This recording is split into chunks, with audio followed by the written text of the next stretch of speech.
함께 한 목소리 읽겠습니다. 시작. 형제들아, 나는 아직 내가 잡은 줄로 여기지 아니하고 오직 한 일, 즉 뒤에 있는 것은 잊어버리고 앞에 있는 것을 잡으려고 표대를 향하여 그리스도 예수 안에서 하나님이 위에서 부르신 부름의 상을 위하여 달려가노라. 아멘. 자, 오늘 마지막 주일입니다. 마지막 주 말씀입니다. 전인권 들국화의 멤버였던 전인권 씨가 불렀던 노래가 걱정 말아요 그대라고 하는 노래가 있습니다. 그 후렴 부분을 보면 이렇게 기록되어 있어요. 지나간 것은 지나간 대로, 그런 의미가 있죠. 오늘 말씀 제목이 뭐예요? 네, 그 의미가 있대요. 그런데 떠난 이에게 노래하세요. 후회 없이 사랑했노라 말해요. 2절에서는 지나간 것은 지나간 대로, 그런 의미가 있지요. 우리 다 함께 노래합시다. 후회 없이 꿈을 꾸었다 말해요. 참 의미 있는 가사입니다.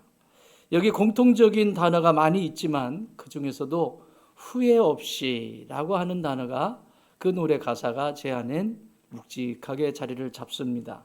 2025년 한 해를 마무리하면서 여러분의 마음은 어떻습니까?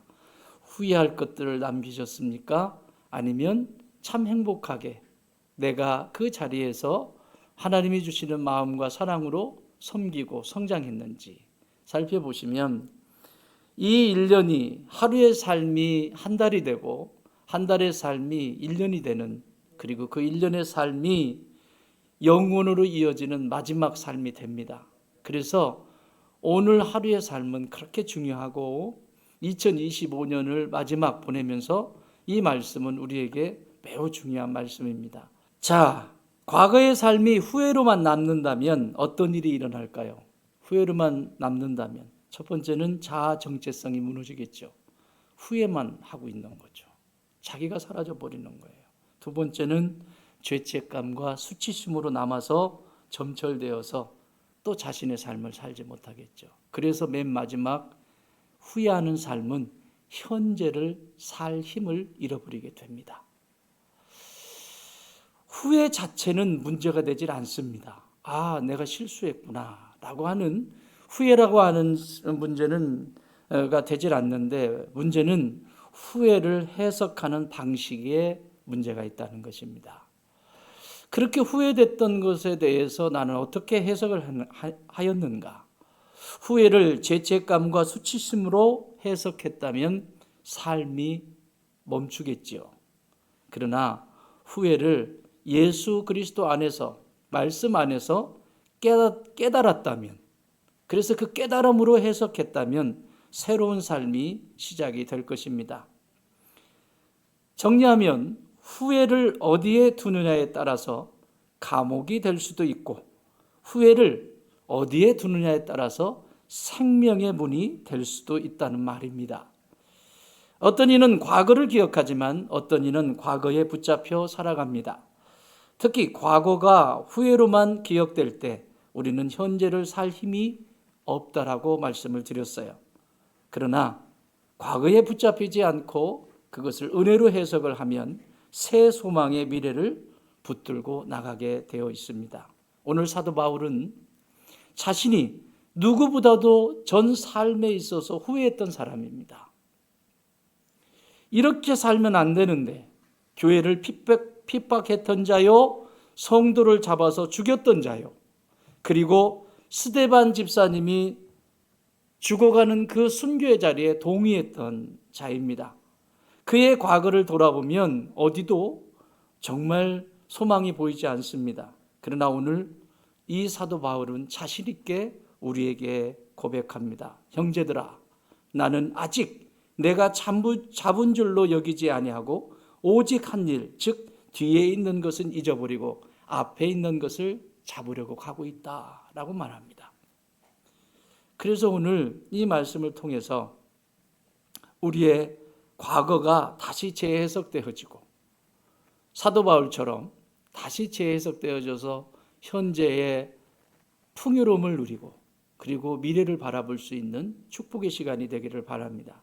그 첫 번째는 과거의 잘못은, 따라합시다. 과거의 잘못은 십자가의 사랑 앞에 맡겨라. 여러분, 과거를 보면 온전한 인생이 있습니까? 부모님으로부터 상처를 받아가지고 있는 사람도 있고, 또 어떤 사람은 삶을 살다가 배신을 당해서 어려움을 겪기도 하고, 또 그래서 또 살아보려고 하니 어려움 속에서 가정을 일구었는데 가정을 끝까지 유지하지 못하는 경우도 있습니다. 인생을 살다 보면 별의별 일이 다 일어납니다. 그런데 그 아픔들이 예수 그리스도 안에서, 십자가 안에서 재해석되지 않으면 이것이 평생에 내 발목을 붙잡고 앞으로 나가지 못하게 한다는 것입니다. 그래서 오늘 바울은 뒤에 있는 것을 잊어버린다라고 말합니다. 잊어버린다는 것은 과거를 부정하는 것이 아닙니다. 과거에 내가 그런 적이 없다라고 부인하는 것이 아닙니다. 사도 바울의 과거는 교회를 핍박했어요. 그리고 성도들을 잡아 죽였어요. 그리고 심지어 스데반 집사님이 죽어가는 것에 동의하고 돌 던져도 된다라고 동의했던 사람입니다. 과거를 보면 정말, 근데 그걸 그대로 인정합니다. 내가 그랬던 존재라고. 그래서 심지어 사도로서 인정을 받을 때에도 베드로와 요한과 야고보와 사도들이 있는 곳에서도 바울을 두려워했습니다. 왜냐하면 우리도 저 사람에 의해서 죽는 거 아니야? 몰랐을 때 말이죠. 그러나 이 사람은 다메섹 도상에서 예수님을 만나고 나서 이 과거가, 여전히 내 안에 과거가 있지만 없는 것이 아니라고, 없다라고 말하지 않고 나는 더 이상 그 과거에 머물러 있을 수 없다라고 말합니다. 왜요? 나를 사랑하시는 하나님이 그 아들을 아낌없이 내어주셔서 십자가에서 내 죄와 내 저주의 문제와 내 인생의 과거의 문제와 모든 것을 그분이 대신 짊어지셨다는 거예요. 그리고 나는 하나님의 자녀가 되었더라고 하는 그거 하나 붙들고, 사라진 것도 아니고 여전히 과거가 있지만 과거에 얽매이지 않고 살아갑니다. 잊어버린다는 것은 기억 상실이 아닙니다. 내가 지배했던 내 삶을, 그 지배권을 하나님께 맡긴다라고 하는 의미입니다. 잊어버린다라고 하는 것은 망각이 아니라 이제부터는 내 삶의 주인이 하나님이시라고 하는 그 지배권, 통치권을 그분 앞에 내어드린다는 것입니다. 십자가의 사랑 때문에 후회가 인생의 주인 자리에서 내려올 때 비로소 현재를 살아가게 됩니다. 롯의 아내 이야기가 나옵니다. 창세기 19장에 보면 롯의 아내 이야기입니다. 이름도 안 나옵니다. 소돔과 고모라 땅에 심판할 때에 하나님께서 롯에게 말합니다. 너희 가족들을 데리고 이곳을 떠나라. 그리고 뒤도 돌아보지 마라. 이것이 하나님의 주문이었습니다. 그런데 소돔과 고모라 땅에 불이 하늘에서 내릴 때 그곳을 떠나면서 사위들은 자기네 말이 우습게 여겨서 우리는 안 간다고. 그래서 딸과 그리고 아내를 데리고 소돔 땅을 떠납니다. 떠나는데 그만 롯의 아내가 뒤를 돌아보게 됩니다. 그래서 소금 기둥이 되는 장면을 우리가 보죠. 자, 롯이라고 하는 롯의 아내는 몸은, 소돔이라고 하는 것을 몸은 떠났지만 마음이 떠나지 않았어요. 과거 속에 있는 거죠. 여러분, 이게 위험한 거예요. 이게 성경은 심리학적으로 볼 때는 굉장히 깊은 무의식을 다루고 있어요. 몸은 떠났지만 여전히 의식과 모든 마음은 거기에 있는 거예요. 우리 인생도 똑같습니다. 내가 예수를 믿는다고 하는데 예수 믿으면서 자꾸 과거에 가 있고, 여러분 과거에 가 있을 때 좋은 것 가져올 때가 언제든가요? 현재 행복하고 기분이 좋고 신나고 그럴 때는 과거에 가도 뭘 가져와요? 좋은 추억들을 가져오죠. 아름다운 추억들을 가져오죠. 근데 현재 불행하다고 생각하거나 힘들다고 생각하면 과거로 가면 뭐 가져와요? 안 좋은 거 가져오죠. 안 좋은 거. 나 죽이는 거, 우리 다 죽이는 거, 그거 어디서 가져와가지고 기억도 안 나는 거 가져와가지고 신뢰를 들어요? 부부싸움해요. 부부싸움에도 절대 하지 말아야 될 게 있어요. 배우자의 과거에 대해서 내가 전부 다 안다고 해도 절대 하지 말아야 될 게 있어요. 그게 뭘까요? 과거를 말하면 돼요, 안 돼요? 안 살겠다는 얘기죠, 그 얘기는요. 절대 하지 말아야 될 일이 있어요. 그리고 여러분, 그만 살자. 헤어지자. 그런 말 하면 돼요, 안 돼요? 안 돼요. 아무리 화가 나도. 그 말을 하는 순간 마귀의 밥이 돼요. 마귀가 그렇게 하도록 만들어가요, 계속. 생각을 지배하고 마음을 지배하고 계속 만들어가요. 그래서 소금기둥 되는 거예요. 하나님은 그곳으로부터 떠나라 했는데, 내가 내 아들을 내어주면서까지 너를 그렇게 사랑했는데, 그 과거의 죄악으로부터 떠나라 했는데 너는 왜 그 과거에 마음을 두고 있니? 앞을 보고 가라고 했는데 왜 그곳에 두고 있니? 롯의 아내처럼 과거의 소돔, 그것은 기억하였지만 지금 이곳에 함께 계신 임마누엘 되신 하나님을 외면하는 신앙의 태도로 전락하고 맙니다. 사랑하는 여러분, 하나님은 그럼에도 불구하고 나를 살리셔서 하나님의 자녀로 다시 불러주셨습니다. 그것이 우리의 정체성입니다. 우리의 과거 속에 힘들고 어려운 것, 올해 2025년 한 해를 보내시면서 여러분 삶 속에 있었던 것, 어렵고 힘들었던 것, 그것은 교훈으로 삼으십시오. 또 그 속에서 하나님이 어떻게 역사하셨는지를 살펴보세요. 하나님의 은혜가 어떻게 있었는지를 보세요. 재해석이 필요합니다. 그것을 네 탓이다, 내 탓이다, 원망과 시비를 가지고 있는 한 새해는 밝지 않습니다. 우리에게 주어지는 새로운 해는 밝지 않습니다. 그냥 이벤트입니다. 이 문제가 해결이 되어야 합니다.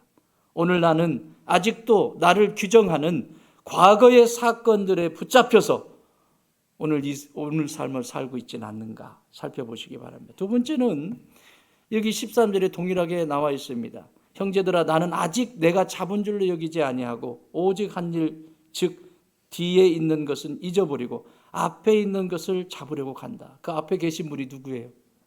예수 그리스도죠. 따라합시다. 십자가 앞에서 현재를 살라. 여러분, 바울이 서신서를 기록하면서 가장 많이 썼던 단어가 있습니다. 서신서를 13권을 썼는데, 성경을 13권인데 가장 많이 썼던 표현이 엔 크리스토스. 엔 크리스토스. 영어로는 in Christ. in Christ. 아무리 힘들었던 과거여도 지금 오늘 내가 예수 그리스도 안에 있는가? 그 이치만 확인하면 내 삶은 새로워지는 거예요. 내 과거 속에 어떤 것이지 그것이 중요한 게 아니에요. 그것은 마귀가 자꾸 공격해요. 그래서 내가 현재를 살지 못하게 하고 미래로 가지 못하게 해요. 절대 안 됩니다. 그리스도 안에 계십시오. 과거를 정리한 후에 달리는 것이 아닙니다. 사도 바울도 자신의 과거에 살인하고 그런 것을 정리하고 간 게 아니라고요. 그것이 아니라 이미 그리스도께 자신이 붙잡혔다라고, 지금 내가 예수님께 붙잡힌 게 중요하지 과거에 내가 살인을 저질렀던 그것이 중요한 게 아니라는 거예요. 그건 죄사함 받고 용서를 구했고 이제는 내가 지금 그리스도께 붙잡힌 것이 중요하다는 거예요. 가정도 마찬가지입니다. 인생을 살다가 실패할 수 있죠. 이렇게 할 수 있죠. 그런데 하나님이 새롭게 세워가시고 하나님이 시작이 되셔서 가실 때 예수님만 붙잡으면 되는 거예요. 이제 새롭게 시작하는 거죠. 왜? 예수님은 시작하시는 분이시니까. 태초에 말씀이 계시니라. 이 우주를 시작하게 하신 예수님이 우리의 삶도 새로 시작하게 하시기 때문입니다. 후회의 문제는 행동 이전의 정체성의 문제입니다. 나는 실패한 사람이야. 나는 실패했어. 가정도 일구지 못했고 자녀도 잘 키우지 못했고 나는 실패했어. 그러면 그 인생은 멈춤이라는 인생을 삽니다. 그러나 예수 그리스도 안에서, 오늘 사도 바울이 말한 그리스도 안에서, 엔 크리스토스, 그리스도 안에서 서 있는 사람은 나는 부르심 받은 사람이다. 시작. 어떤 이는 가정으로 부르셔서 가정의 여러 가지 것들을 볼 수 있게 하시고, 어떤 이는 직장인으로 부르시고, 어떤 이는 학생으로 부르시고, 어떤 이는 사업가로 부르시고, 어떤 이는 노래하는 자로 부르시고, 어떤 이는 정치하는 자로 부르시고, 나를 부르신 분이 하나님이시라고 믿으면 그것은 더 이상 멈춤의 인생이 아니라 전진이라는 인생입니다. 후회의 성도는 두 가지 형태로 나눠집니다. 후회에 붙잡힌 사람, 과거에 붙잡힌 사람. 그래서 뭘 해도 상처받았대. 맨날 상처받는데. 그러면 나는 상처 안 받아? 나는 상처 안 줬어요? 그럼 맨날 상처만. 계속 과거에 붙잡힌 사람. 또 한 사람은 부르심에 붙잡힌 사람입니다. 사랑하는 여러분, 과거에 붙잡힌 사람이 되지 마십시오. 하나님의 부르심 앞에 붙잡힌 사람들이 되십시오. 그것이 성도의 길입니다. 후회에 붙잡히면 자기 연민 속에 평생을 살다가 인생 마감합니다. 그러나 부르심에 붙잡히면 사명의식 때문에 불타오릅니다. 그래서 인생이 마무리할 때 잘 살았다, 연 없이 살았다, 마음껏 사랑했다, 전인권 씨가 노래를 부른 것처럼 그렇게 노래 부르지 않겠습니까? 내 인생을 말이에요. 모세는 출애굽기 2장 3장에 기록되어 있는데, 모세 이야기를 보면 모세는 살인자였습니다. 도망자였습니다. 광야에 하찮은 목자였습니다. 그런데 하나님이 모세를 부르실 때 모세의 과거의 실패자로 부르시지 않으셨어요. 넌 실패한 인생이니까 너 쓸 수 없어, 이렇게 말씀하시지 않았어요. 너 살인자잖아, 그렇게 말씀하시지 않았어요. 또 모세 역시도 바로 앞에 가서 하나님의 명령을 받고 바로 앞에 가서 나는 살인했습니다, 옛날에 살인했으니까 용서해 주세요, 나는 살인자입니다, 이렇게 말하지 않았습니다. 그는 당당하게 이렇게 말했습니다. 나는 하나님이 보내신 자입니다. 따라합시다. 나는 하나님이 보내신 자입니다. 바울은 말합니다. 나는 아직 완성되지 않았지만 분명한 것은 나를 사랑하시는 예수 그리스도를 붙잡고 있다. 나는 여전히 여러분, 이 세상에 완성된 존재가 어디 있어요? 저를 비롯해서 모든 인생은 되어져 가고 있는 거예요, 지금.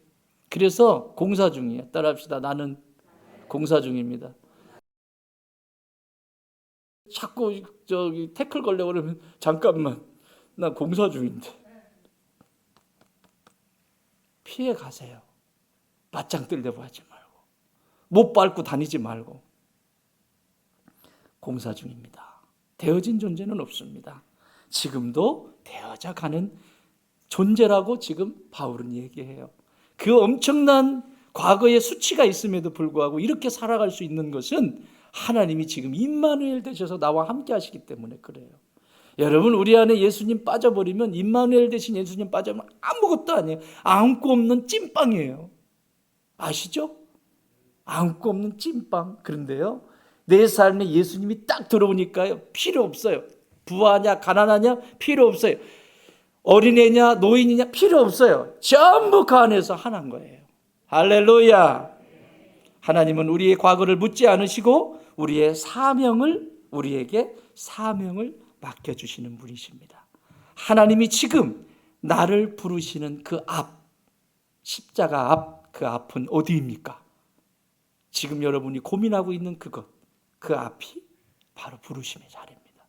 항상 고민하게 돼 있어요. 하나님이 부르실 때는 이렇게 할까? 저렇게 할까? 지금 막 머릿속에 고민하고 계신 거 있죠? 지금 하나님 부르시고 계시는 거예요. 말 잘 들으세요. 거기서 결단하시면 돼요. 그러면 하나님이 또 인도해 가세요. 아멘. 마지막 하나입니다. 14절 같이 있습니다. 시작. 표대를 향하여 그리스도 예수 안에서 하나님이 위에서 부르신 부름의 상을 위하여 달려가노라. 아멘. 따라합시다. 부르심의 상이 있는 미래를 바라보라. 아멘. 여러분, 과거에 매여 있는 사람은 앞으로 나갈 수 없습니다. 미래로 못 갑니다. 그런데요, 과거를 재해석이 된 사람은 임마누엘 대신 예수님과 함께 동행하다가 나를 부르신 곳이 어딘지 그 부름의 표대를 향해서 갑니다. 목표가 분명하다는 거죠. 목표가 분명합니다. 바울의 인생은 표대였습니다. 성공의 목표가 아닙니다. 여러분, 우리의 인생은 성공의 목표가 아니라 과거의 후회와 해완이 그것을 붙들고 사는 게 목표가 아니라, 따라합시다. 하나님의 부르심이 나의 목표다. 후회만 붙들면 인생은 계속 뒤를 보며 걷게 됩니다. 그래서 그러나 표대를 보면 인생은 앞을 향해 계속 달려가게 돼 있어요. 계주해 보셨죠? 옛날에 계주할 때 막 쓰잖아요. 쓰고 꼭 달리기 이기려고 막 달리다 보면, 죽어라 달리다 보면 어디 보고 달려요? 앞 보고 달려요? 하늘 보고 달려요? 꼭 그런 애 있지요. 100m는 그래도 다 이렇게 보고 달려도 그래도 반듯하게 가니까 어느 정도는. 그런데 계주는 코너가 있잖아요. 이렇게 코너가 있는데 하늘 보고 달리니까 여기로 가야 되는데. 사랑하는 여러분, 열심히 사는 것도 중요하지만 그것보다 더 중요한 것은 방향입니다. 어디로 가야 하는지 우리는 알잖아요. 내 인생의 방향이 어디로 향해야 되는지. 열심히 살지 말라는 게 아니에요. 하나님이 열심 있는 자를 좋아하세요. 그런데 그 열심도 중요하지만 그것보다 더 중요한 건 목적을 잃어버리면 안 돼요. 하늘만 쳐다보고 그 하늘이 아니지, 그 하늘은. 그지? 앞에서 배를 보고 가야지, 목적지를 보고 가야 되는데 달리면 안 돼요. 신앙은 뒤를 정리하는 데서 끝나지 않습니다. 신앙은 과거를 얼마나 잘 후회했는가도 아니에요. 지금 어디를 향해 가고 있는가입니다. 하나님은 과거를 신문하시는 분이 아니에요. 미래로 부르시는 분이십니다. 여러분의 가정도 지금 부르시고 계세요. 여러분의 자녀들도 부르시고 계세요. 어디로? 미래로. 미래로. 미래로.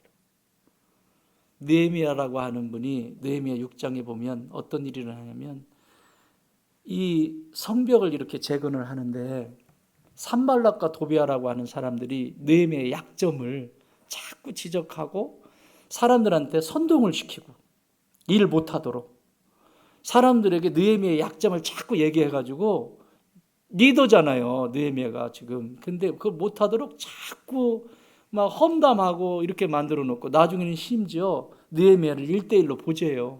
보자고 한 이유는 죽이려고 한 거예요. 일을 못하게 하려고. 완전히 지도자 죽이면 끝나잖아요. 그런데요, 그때 느헤미야가 그 사람들의 말에 전혀 흔들리지 않습니다. 흔들리지 않고요, 과거의 자신의 그 연약함, 그 실패에 머물러 있지도 않습니다. 그가 바라봤던 건 하나님의 일이라는 표대를 향해 갑니다. 결국 완성하잖아요. 사랑하는 여러분, 목표가 없으면 방해에 쉽게 끌려갑니다. 주변의 환경.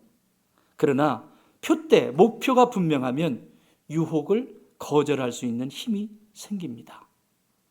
신앙은 빨리 가는 것이 아니라 어디를 향해 가느냐의 문제입니다. 2026년이 곧 다가올 것입니다.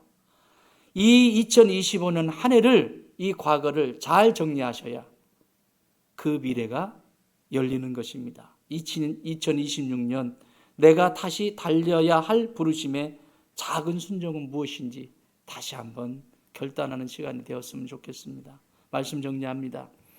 사랑하는 성도 여러분, 지나간 것은 지나간 대로 다 이유가 있습니다. 그러나 2025년 과거가 후회로만 기억될 때 인생은 멈춥니다. 롯의 아내는 과거를 놓지 못해 멈췄고, 모세는 부르심을 붙들어 방향을 얻었습니다.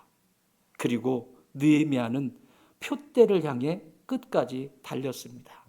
오늘 사도 바울은 이렇게 말합니다. 뒤에 있는 것을 잊어버리고 앞에 있는 것을 잡아라. 그리고 표대를 향해 달려라. 과거에 묶인 마음은 풀리고 현재는 다시 힘을 얻고 미래를 향해 달릴 용기를 얻는 성도들이 되시기를 주님의 이름으로 축원합니다. 하나님, 지나온 한 해에 묶이지 않게 하시고 앞에 있는 하나님의 부르심을 바라보게 하소서. 끝에서 멈추는 인생이 아니라 부르심을 향해 다시 달리는 믿음의 사람 되게 하여 주옵소서. 이 시간 성찬에 참여합니다. 그리고 내가 앞으로 훈련받아야 될 훈련의 주제가 무엇이 내게 선정이 되든 그 훈련 주제를 가지고 주님 계속해서 훈련하는 믿음의 자녀들 되게 하셔서 그리스도의 장성한 분량까지 자라게 하여 주옵소서. 예수님의 이름으로 기도하옵나이다. 아멘. 이제는 우리 주님 예수 그리스도의 은혜와 우리 하나님 아버지의 그 크신 사랑하심과 성령님의 역사하시고 교통하시고 함께하심이 내 과거도 그 과거 속에 매여 있지 않고 다시 해석되어져서 임마누엘 되신 주님과 함께 동행하며 나를 부르신 부르심을 따라 살아가는 삶의 여정이 되기를 원합니다. 기도하는 주의 자녀들 머리머리 위에 이제부터 영원토록 함께 계실지어다. 아멘.